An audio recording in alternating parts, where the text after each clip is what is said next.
what is the future for ONGC in the near term, and which are some of the key triggers which could be at play for ONGC in the medium term? Let's discuss that with the chairman himself, Mr. Sudhir Vasudeva, chairman of ONGC. Mr. Vasudeva, good morning. Thank you for joining us. Mr. Vasudeva, let's talk about your subsidies in the light that crude prices have come down significantly. How exactly is the current decline in crude helpful for you? This is paradoxical in the sense that, with crude oil prices coming down, ONGC should benefit, but that is the fact of the matter, that if the crude oil prices come down, the subsidy burden will come down. So, and this is where we will benefit. Just to tell you, in the last 9 months, we have paid 37,108 crore rupees of subsidy. And as a result, our net realization has been only $46.9 a barrel.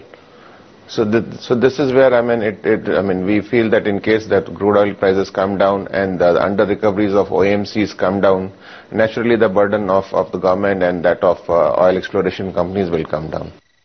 Mr. Vasudeva, morning. So what do you see the official subsidy figure at for Q4? Also, how do you see the subsidy burden panning out this year? We haven't heard officially as to what will be the subsidy burden for the fourth quarter. So we can't really say that. But whatever the analysts are reporting, again they are reporting something like between 36,000 to 37,300 crore rupees subsidy burden. If it comes to that figure, then our subsidy burden would be of the same order what has been in the previous quarters. Mr. Vasudeva, the plan panel has recommended that OVL should be spun off as a separate company. Your thoughts on regarding the same? No, first of all, we have only read from the newspapers. This is attributed to Planning Commission. We don't really know as to who has talked about this, so we have no official confirmation about that. But our opinion is that it does not really, have any basis. Today, OVL does not even have a cadre of its own. All the employees of OVL are seconded by ONGC. The technical prowess is from ONGC. The corporate guarantee is given by ONGC. So where is the rationale for making OVL, having of OVL separately? So, as and when something officially comes, we'll put forth our views to whosoever is going to decide the matter. Certain sections, Mr. Vasudeva, of the market do believe that ONGC's plan of pursuing Anadarko and Videocon's stake in Mozambique block is not a good idea as the valuations seem expensive. What are your thoughts on that? I would not like to comment upon that. This is not a debate that we have to engage with the investors.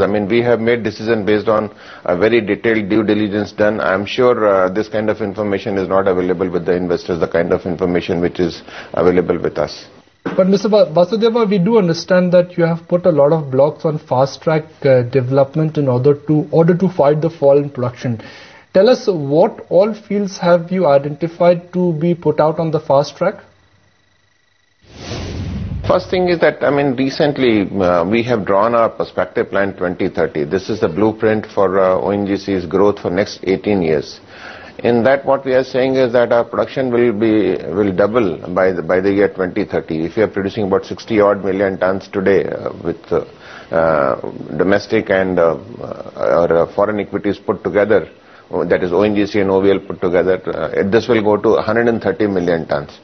And that 130 million tons, 70 million ton would be produced from our domestic resources and 60 million ton will come from OVL. Now in this 70 million ton of domestic resources, we are again saying that we will find 450 million ton oil from frontier areas like basement, high pressure, high temperature environment, shale and deep water, etc.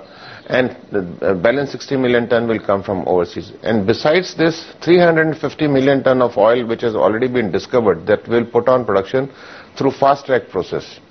So in fast track projects, all big fields are there like Mumbai High, Neelam, Hira, and some new fields also are there. D1 which we discovered last year. D1 has been our marginal fields which had only reserves of something like 20 to 30 million ton. Now those reserves have now gone to as high as 140 million ton.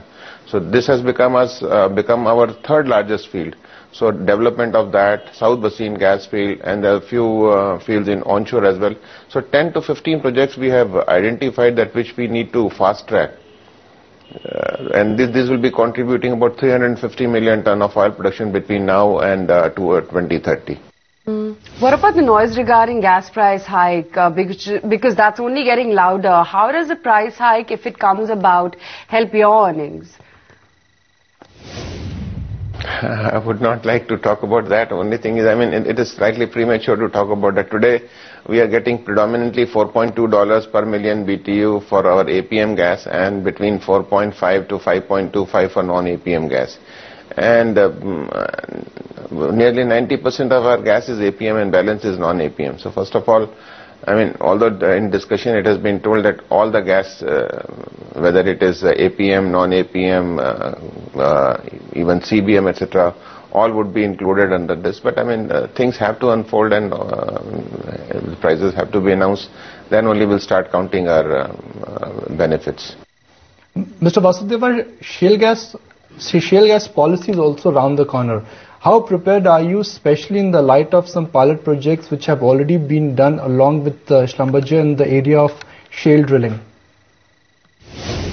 We are very well prepared. I mean, I can say this. First of all, we have drilled these 4 wells, which you just said, through Schlumberger's TerraTech company. And we have demonstrated in Damodar Valley Basin that the shale gas presence is there and it can be produced. And we have done some more groundwork. And last year we had signed an MOU with ConocoPhillips. They have done studies of the fields where we have encountered shale gas during our exploration of conventional hydrocarbons.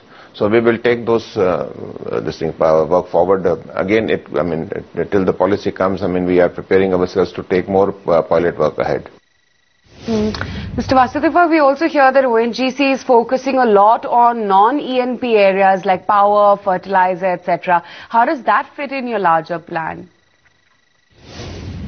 It very much fits into our plan. I mean, when we had drawn our perspective plan 2030, I mean, besides doubling our production from 60 million to 130, which I just said, we are also saying that 30% of our top line, and that is our revenue, would be coming from non-ENP business. And in non-ENP business, what we mean is downstream.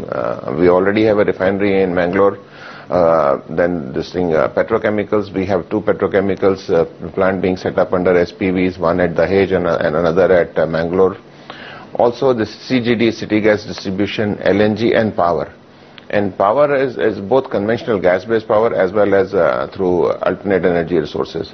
Now, the plant which we set up in Agartala, that under OTPC, ONGC Tripura Power Corporation, that was a necessity because the gas was not getting monetized. I mean, we had large resources of gas there, but because of logistic constraints, industries were not getting set up, and bringing the gas outside Tripura was difficult.